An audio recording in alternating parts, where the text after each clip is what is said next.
If you Hello, everyone. Welcome to All In on Real Estate. I'm your host, Aaron Goins. I started this meetup because when I was in the military, no one in my circle was talking about real estate. A lot of times talking about debt and other finance, enough of my real estate. So I want to start a meetup where people can talk about real estate and understand it and start building generational wealth in their family. So I'm very, very excited today to have Mr. Christopher Nelson on here. Christopher, how you doing, man? I'm doing great. Glad to be here. Thanks for having me. Yeah, man. I'm so excited to dig in with you. So let me just ask you first right away, what is your origin story to real estate? Well, so my origin story was, I kept putting off getting into real estate because I was, living in Northern California in the Bay Area. And it's like, I looked around and I couldn't afford it. And I'd been working very hard at technology companies to try and figure out how do I go to work for equity. And when I finally figured that out and I had our first IPO payday in 2012, it was like, okay, now I have to get it into real estate. And I realized that I didn't know real estate. And also what I saw this high price real estate that was just, basically a lot of appreciation play. Like anybody who was cash flowing had bought it 20 years previous. Right. When you think about what's going on in California. So I knew I had to start cracking the books. And it was really my, research that got me into, syndications, passive investing. And we did get a few single family homes, quickly understood how that didn't scale for us and what we wanted to do. And then we ended up moving to Texas. And that was sort of like, it opened up, the opportunities for us because we could walk, touch, feel it, here in Central Texas. And that's where we really, figured out syndicated investing. And then for myself, my story is that as we started getting more and more success, and I was just really, like you, Aaron, I was excited and I wanted to talk to people about it. And there was a group of guys, that we worked in tech, that we talked about career and money. And I kept talking about this real estate stuff. Finally, they started raising their hands going, we want in. And so it was out of that in 2018, Wealthford Capital was born, which is, my business, which is really focused to help financially focused technology employees, place their capital in some done for you investments. And, since then it's just been learning, growing, scaling. So one of the first points you made, and I tell people all the time, is like, when you first get into real estate, you had to educate yourself. How was that process for you with the education part of it? The process for me was really around, find some fundamental math books. I mean, I think I came to understand early on. It's interesting. I think when I read Rich Dad, Poor Dad, I found it more frustrating than it did enlightening. Like obviously the concept set you free, but I was like, how do you do this? So I went to the math and I found this book. And now I think it's in its second version, but it's called What Every Real Estate Investor Needs to Know About Cash Flow by a gentleman by the name of Frank Gallinelli, who also, he's from New York, but it was a math book and it gave you all of the terms. It walked you through underwriting from single family homes to multifamily to triple net lease. And, he put some jokes in there. He made it fun, but it was a math book and you get, spreadsheets that you download at the same time. But going through and doing all his exercises, I realized, okay, here's how the math works. Now I got to go and understand markets. Like, how does that, as I started penciling out deals in my market, I was like, okay, you need a lot down. You're going to get a little cash flow. It's going to be all this appreciation. You start looking at other markets and you start realizing how things, work. And then for me, I think the methodology that I came with was, you learn, you study, then you put together a plan, then you do have to execute. So at some point, we figured out, okay, here's a dollar amount that we're comfortable with. Let's go get skin in the game. And guess what? As soon as you put something to work and you've got skin in the game, you're going to be understanding what's happening with it. You're going to be, much more engaged. And then that was what I think helped us then continue to grow in our learning, was the fact that we were actually investing. Wow. Okay. So when you first got started, what were some of the learning curves for you, as far as, or maybe something that, it was learn by trial by fire kind of thing? Trial by fire kind of thing. I mean, I think the first thing that again, I was trying to understand is I had to come up with my definition of like what worked for me. I think that the trial by fire again, my perspective, and I think this can be to people who live in high cost of living areas where everyone talks about real estate. It's a good deal, get in, and you just sort of go with this appreciation. And I found out that when I was talking in those circles, I was a little, contrarian in the sense that I wanted cash flow. Like I realized like so, for me, I guess it was really, and quite honestly, that led to part of our, moving out of California, not because we were getting burned or, we were too contrarian, but because I wanted to try and find real estate that really worked for us. And then I think, like most people, it's, and is that when you start getting, then somebody else is going to give you, hey, here's this investment. Here's what, the pro forma is. And when you put the numbers in and you're like, I don't understand how you're going to get this to work. And you find out that they have aggressive assumptions. That was also a little bit of a trial by fire for me, Aaron, when you realize that, okay, there are people here that have just different levels of risk tolerance than I do. Yeah. So I think you made a good point when you say that. It's awesome. It's been cool to watch those companies grow. Okay. I think you made a good point when you say that too, because everybody you think is okay, everybody's genuine, everybody wants to make the money and things like that. But like you said, some people are a little bit too aggressive. Yeah. And if you don't really understand everything, you can get overwhelmed or make a bad decision because it seems so good. But when you start digging in, like, I don't know about that. So was there anything that you had to tell people like, no, I don't want to do that? There's just not, there's no skin in the bone for me. Yeah. And so I'll probably have to dial it back a little further in the sense of, and the great conversation, by the way, but I probably got some healthy scar tissue from, when I was going to college in the late 90s. In the late 90s, like people were chasing stocks, right? It was, again, another very overheated market, right before 2001. So I had actually gotten some lumps, not huge lumps, but where people were like, hey man, I put $500 on X, Y, or Z, Ameritrade was big at the time. And I had followed somebody else's thesis, somebody else's risks, and I'd lost money. So I learned really quickly. I also learned too, when you're in college, you take a couple trips to Vegas and people think, hey, it's a great idea to get wasted and go play blackjack. Yeah, right. I see nods all around. I just realized like, I don't like losing money. Like that's just part of my nature. And I'm comfortable talking about it going, and I got comfortable with that. I also think that, for me, learning to work for equity, like I spent the first 10 years of my tech career working for a larger company, getting some more established equity. And then I chose my first startup and I didn't know what I was doing. And I worked for a year and I didn't get anything out of it. Right. So part of, again, it was another lesson that said, I need to, as an investor, really lock down my thesis, get comfortable with my assumptions. And then to your point, Aaron, be willing to say, this doesn't fit my profile. Like, thank you, but no, thank you. And get comfortable with that. And so I think that healthy scar tissue helped me when I got to real estate, and again, the one great thing about real estate that I really enjoy, and again, meetups like this, is a lot of people are willing to talk to you and have conversations.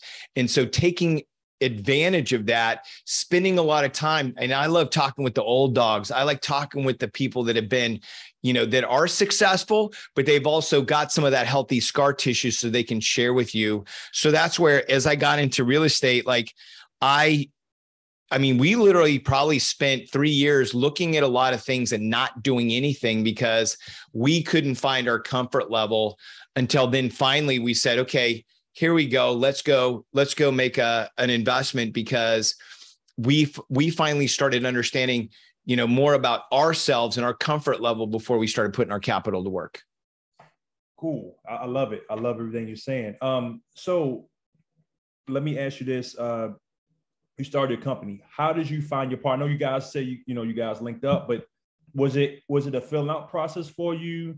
what was your process to have partners for your company?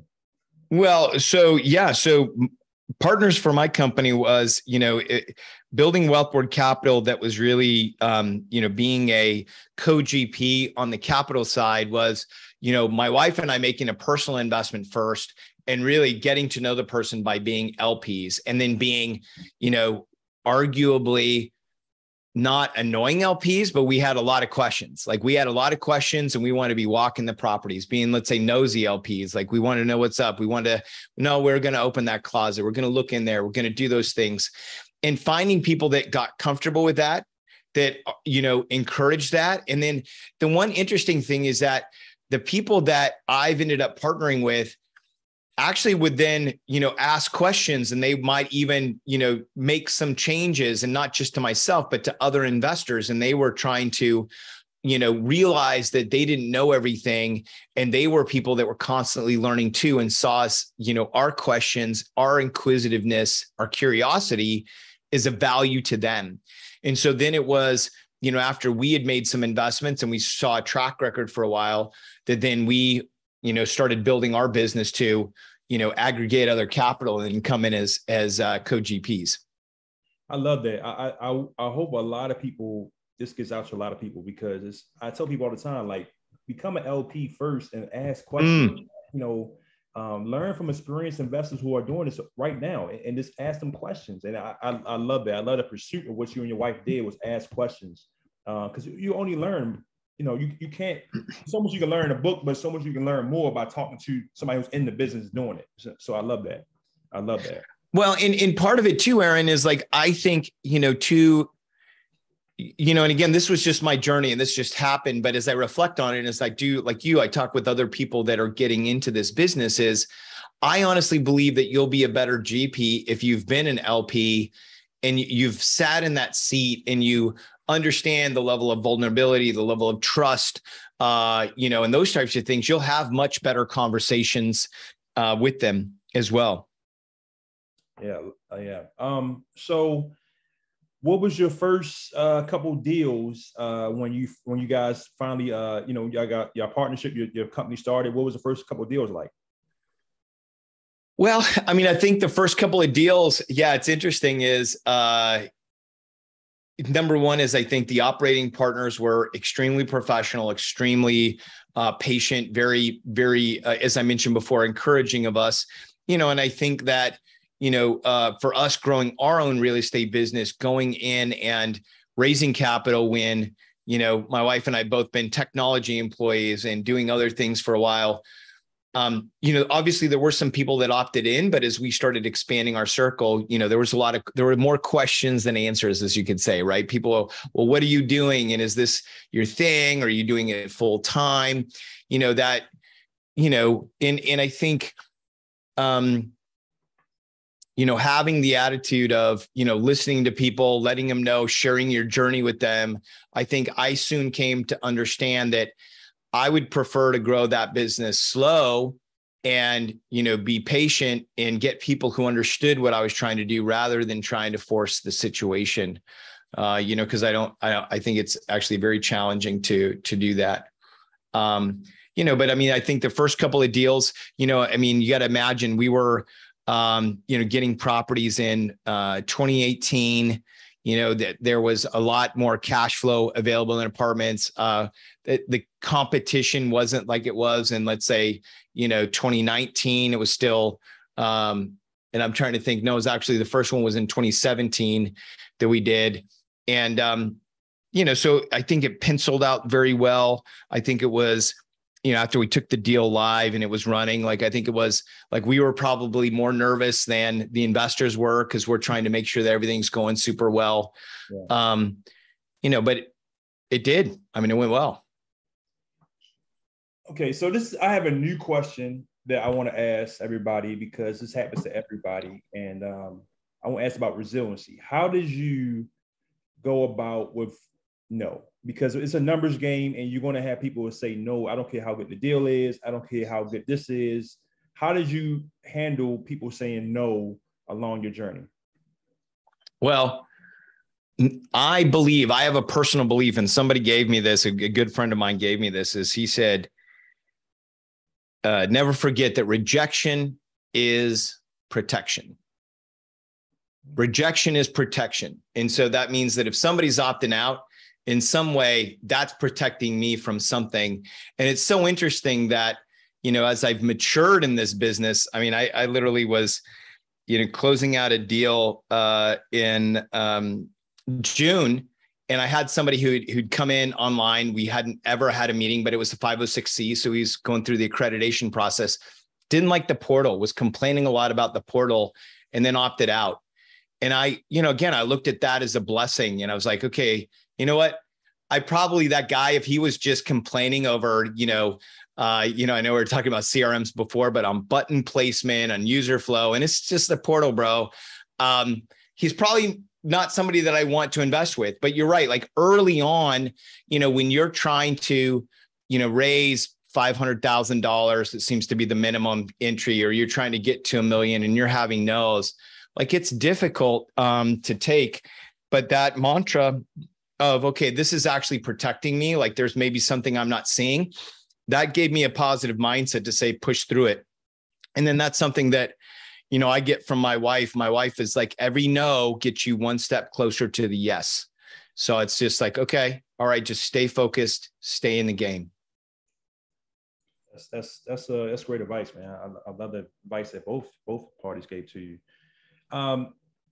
So I had to ask you this one question because it was recommended.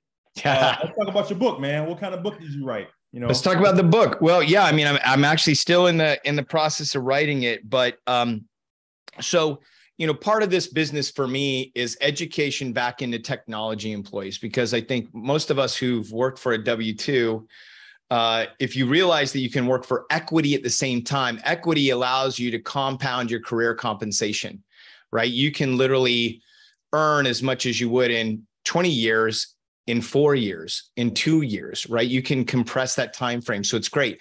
But guess what? There's no instruction manual. There's no playbook. So what I wrote is, the title of my book is called From No-Do to IPO, and is really my story of how I left a larger company to go to work for startup companies.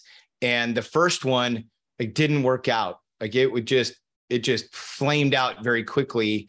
And the key concept is that if you want to be successful in working for equity, you have to think like an investor with your time and your talent.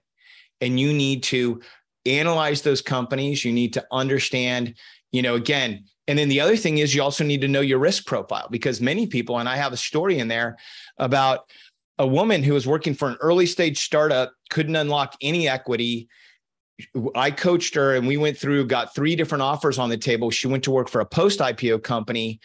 And within a year, because of her, again, there was a little serendipity too, is like the timing of it in the market, but she ended up walking away with 7 figures after a year. And she was in an early stage startup. And there was nothing. Oh, I'm sorry. I was muted. I had a muted person. That's all good. Do you need me to repeat that? Yeah, please.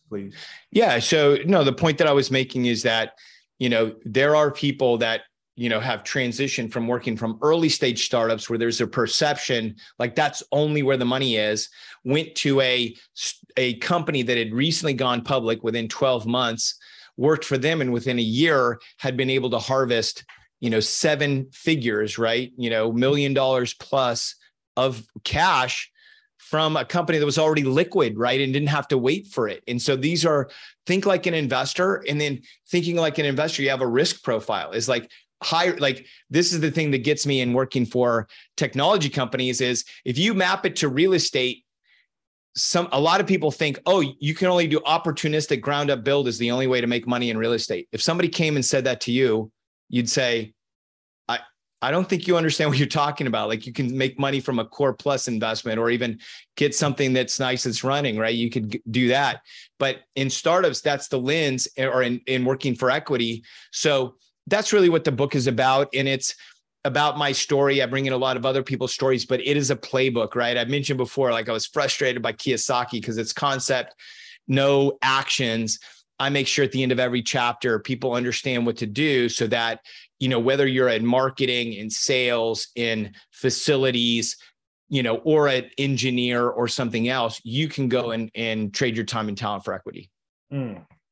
That's great. I think that's awesome. So I got a couple more questions, but I do want to ask this, and it's something we talked about prior. Yeah. Let's talk about your win. What's coming up for you that is a celebration for you? Celebration for me is in 6 days from now, I am graduating. I'm graduating from W-2 into entrepreneurship full-time.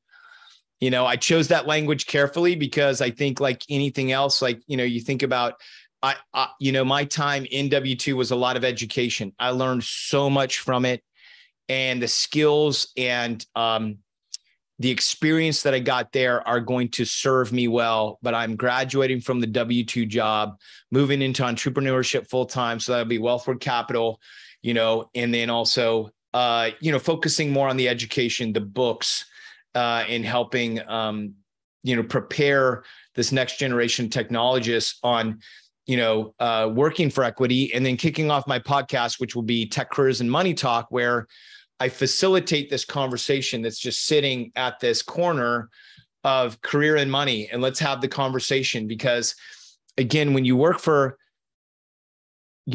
equity, you can, live off your paycheck, celebrate with your bonuses. And if you invest all your equity, you can accelerate to financial independence much faster than if you're not working for equity.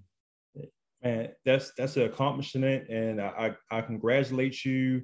And not only you, but that's a family celebration as well, man. So I mean, out to you and your family, your wife, everybody. That's a family accomplishment, man. So congratulations. It really is. And thank you for that, because again, like, this is what it's all about. Like now, my sons that are, 9, 8, and 8. Yes, we do have twins. Is, I'm going to be, finishing up most days at 3:00. We're going to be going and doing some sports together. We're going to be doing a lot of things. Right. And so that's, I'm super excited about that, that I am now going to be able to live that lifestyle by design. And that's a key part of, the graduation. Yeah. So, I just want to ask a couple more. So,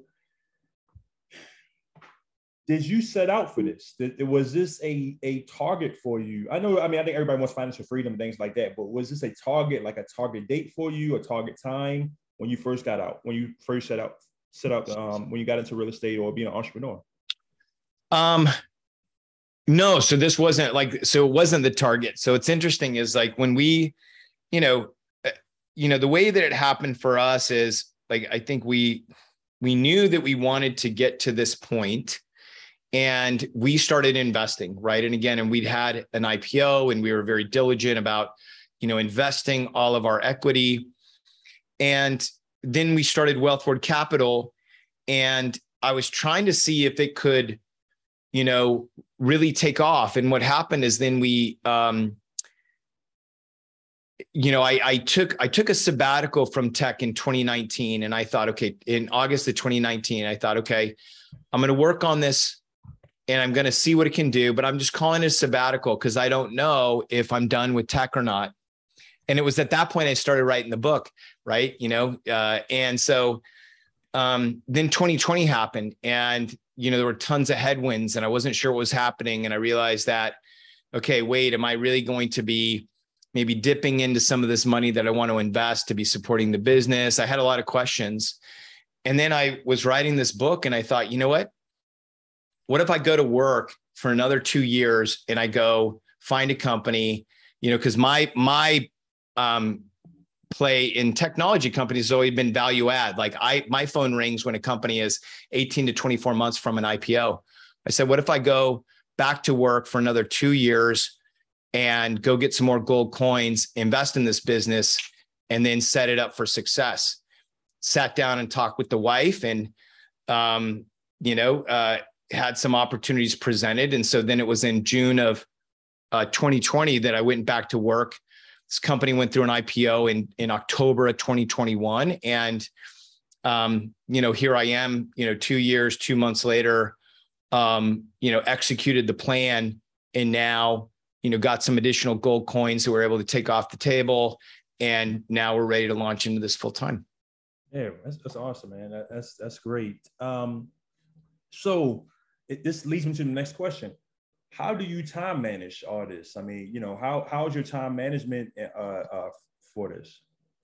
Well, so this is a skill, and this is where, I know that while there's a desire to skyrocket sometimes and get out of the W-2, I think there's a huge value in skills that we learn from a W-2. And so it was really in 2012 that I had some mentors that really started shaping me on how do you be an executive inside of technology companies, right? And when you think about high-level executives, like they manage a very broad book of business.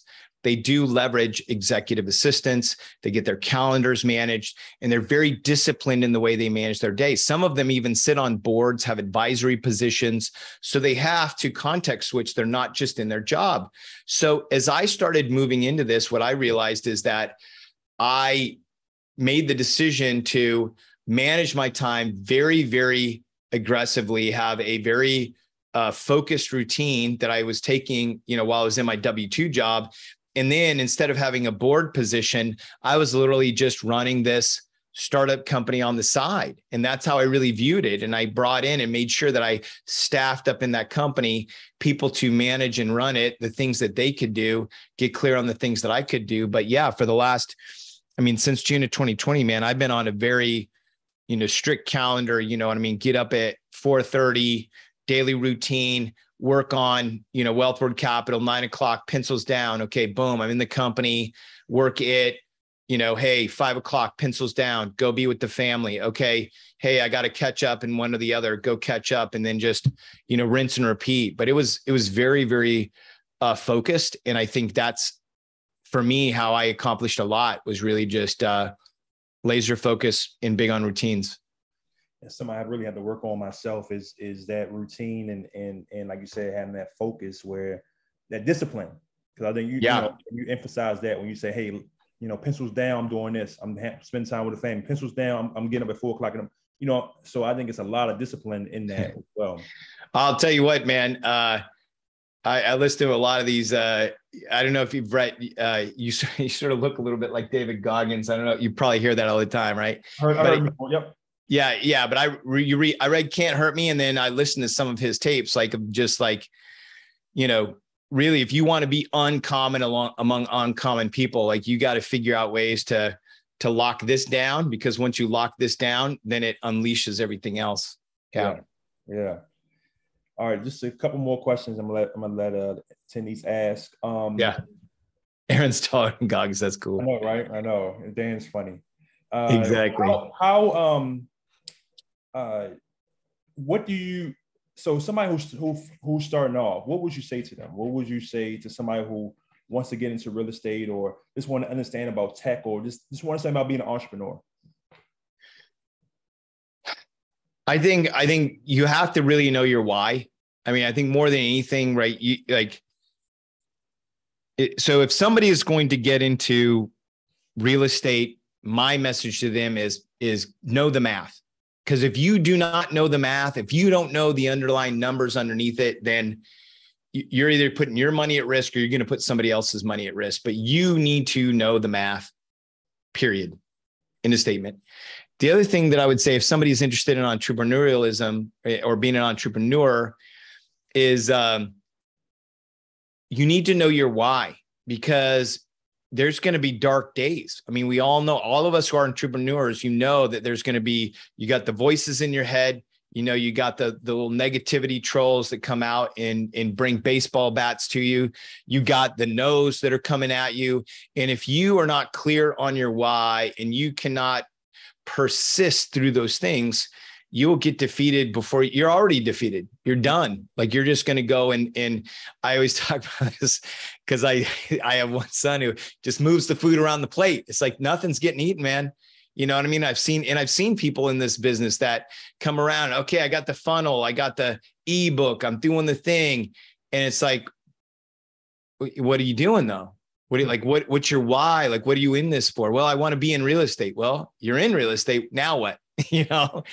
And so those are the things that I think are really important. I definitely agree with you. Where do you want to see yourself in 5 years? Where I see myself in 5 years is, my strategy with this business is to really try and, grow it to a point where the business is part of my lifestyle. So I really want to, have this business in my life just be interwoven, and I want to be living how I want. And then I want to just be working how I want. And I want it completely integrated, because I've been in the grow at all cost business. I'm not looking to grow this to be another behemoth. I've been there. I've done that. So more than anything, where I see myself in the next 5 years, Aaron, is really weaving this all together. And I have more books to write. I'm obviously going to be doing some more real estate transactions. And then I just want to be, embracing and living deeply with my family. Love it. Love it, man. I love it. I think that's total. I think you make a good point too, because we all are, well, some of us are taught, shoot for the stars, shoot for the moon. Yeah. But what if you really successful when you start building something that now it's not small anymore. Now it's big. Now you have responsibilities for so many employees and things like that. Do you really want that? Or do you really want to have a lifestyle that is more manageable for you? Not saying nothing wrong with building a big company, but is that something that you really desire to do? Yeah. Well, and that's the thing is, I think, again, and this is experience that I got inside of, working in the W-2 world, is that, especially high tech, right? Venture-backed companies, they want to grow at all costs. And, literally, because they're throwing money, but it's growth is the big thing, because then they can always sell the growth, right? Or figure out how to monetize the growth later. And now, and these are the questions. And I literally, I had actually got a little stuck about a month ago. And I was like, oh, I'm going to keep hanging on. I'm going to try and keep doing both for a while, because I'm in a point where I'm harvesting equity. It's real money. And then I'm running this business. And then a friend just, really leaned in and said, well, what's enough? What's enough? Because if you keep chasing the more and it's got dollar signs attached to it, you're always at some point going to be sacrificing something. Right. And in my case, it's, working double duty and sacrificing my family, because I'm lucky that my real estate business, from last year to this year has tripled. So I'm literally working 2 full-time jobs. I'm logging, the 14 hours. So then it was like, no, this is enough. I have enough. And that's really it really baked it into my vision, Aaron, that, going forward, it's like, I just want to get the business so that it's rock solid, it's stable, and it's producing enough. And then we're focused on the living, right? Because, all the other stuff, right? What is it? Right. Yeah. Right. Well, it seems like you, man, you're on the right path for it. And I'm cheerleading from the sidelines from you, man. But I love everything you're doing, and I'm looking forward to hearing this, seeing this book as well, man. I look forward to reading this book. So thank you. Yeah, please let me know when it comes out. I'll be one of the first people to buy it. I will, because our mutual friend Chantel, she'll be telling everybody. I know she will. Exactly. She may end up becoming my publicist. I don't know, man. She's awesome. She is. Yeah. Lots of love for her. Yeah, definitely. Me too. Dan, you have anything to ask?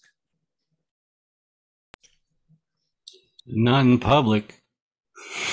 I'm going to be reaching out there, Christopher, for sure, because that tech background, I think it's a pretty good match, and we need to talk about what I've been up to. So, but I'm not about to hijack the whole meeting just for that.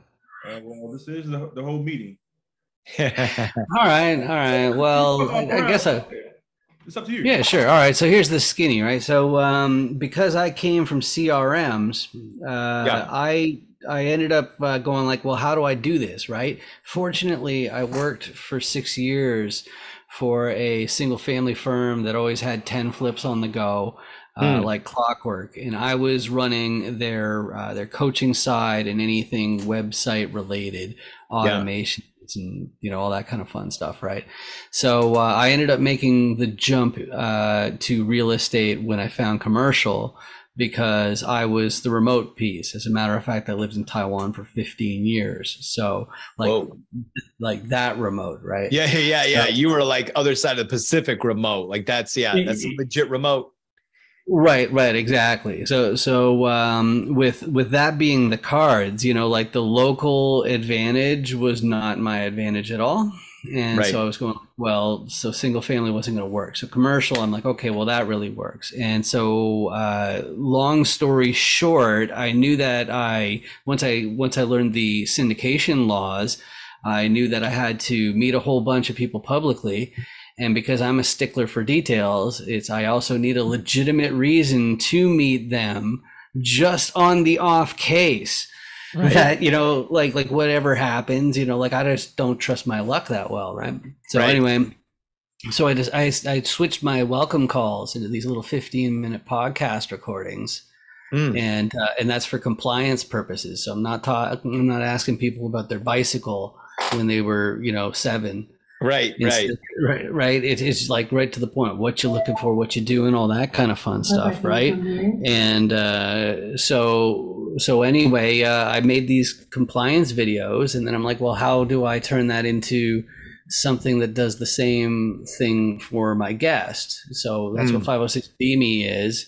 It's a platform where it hosts your own profile and logs who visits it, so that you have documentation that, they knew who you were. Wow. And you did some effort for that, demonstrating that their level of sophistication. So that's what I'm up to. So we should catch up offline. Yeah, we should. No, that's a fascinating platform. Yeah. Wow. Yeah, I can see the potential with that too. Yeah. My mind. Yeah. Because it's not... Right, because it's not just limited to commercial real estate syndication, right? It's like if you're looking at investors that are 6 figures, as a buy-in, you're going to be 506-being if you don't want to go through the hassle of being verified, right? Right. And that's why 85% of exemptions are Bs, not Cs. Yeah. So and CFs are weird. So, yeah. But anyway. Cool stuff. You're on mute. Aaron, yeah, I know Lawrence is at a meeting right now. He's trying to do double. But man, I just want to say, man, just thank you a lot, Christopher, for all the information that you have provided us. A lot of gems, man. There's a lot of great gems that you have, sent and talked about. Just appreciate it. From your start to the achievement that you accomplished to your book. It's a lot of great things happening. Chantel was the person who told me how awesome you were, and I definitely agree. So, man, I'm very, very blessed to have you on here, and we're gonna try to promote this episode as much as possible, man. I think a lot of people need to hear this, especially how you start off, how you became a LP first, then a GP. Just finding partners and things like that. These are all steps people need to do to be successful in real estate. And I think that hearing somebody like yourself talk about it, and then also the end result is now you're going to be graduating to doing this full time. So I just love everything you're saying, man. Awesome. Thank you. Thank you. I appreciate it, man. And I appreciate you hosting me, man. This is really good. Yeah, man. So I really appreciate this. I will say next week we will be back here once again with another great guest. Matter of fact, my guest speaker next week will be Tony Torres, another person Chantel recommended. Yeah, awesome. It's going to be awesome. So thank you guys so much. Take care. God bless you. Thank you.